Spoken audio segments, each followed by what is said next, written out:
High বন্ধুরা, দেখো এই বিড়ালটাকে কালকে আমাদের ধুবলা স্টেশনে যাই নাকি ফেলে দিয়ে চলে গেছে।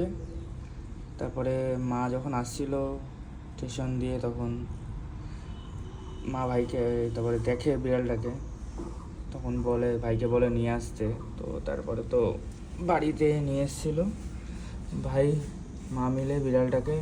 তারপর আমি যখন জিম থেকে আসি তখন আমি দেখলাম বিড়ালটাকে, বাট আমি তো দেখেই আগে মায়ায় পড়ে গেছিলাম। বিড়ালটাকে দেখেছি ওর হয়তো কোনো গাড়িতে বা কিছুতে হয়তো লেগে ওকে পিছনের পা দুটোর উপরও ফ্র্যাকচার করে দিয়ে গেছে।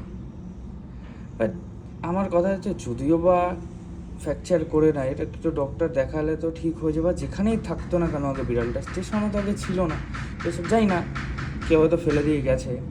বাট মানসিকতাটা কোথায় গেছে সেটা আমি ভাবছি, যে কত কারো তো নজরে ছিল, কারো একবার মনে হয়নি যে নিয়ে যাই, বা বিড়ালটা মরে যাবে হয়তো, কি কষ্ট, কত কষ্ট পেয়ে।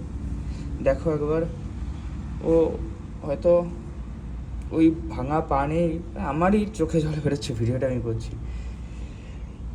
আমার বাড়িতেও 3-4টে বিড়াল আছে, তো কুকুর আছে 3-4টে, তো তাদের প্রতি একটা মায়া আছে আমার। এটাই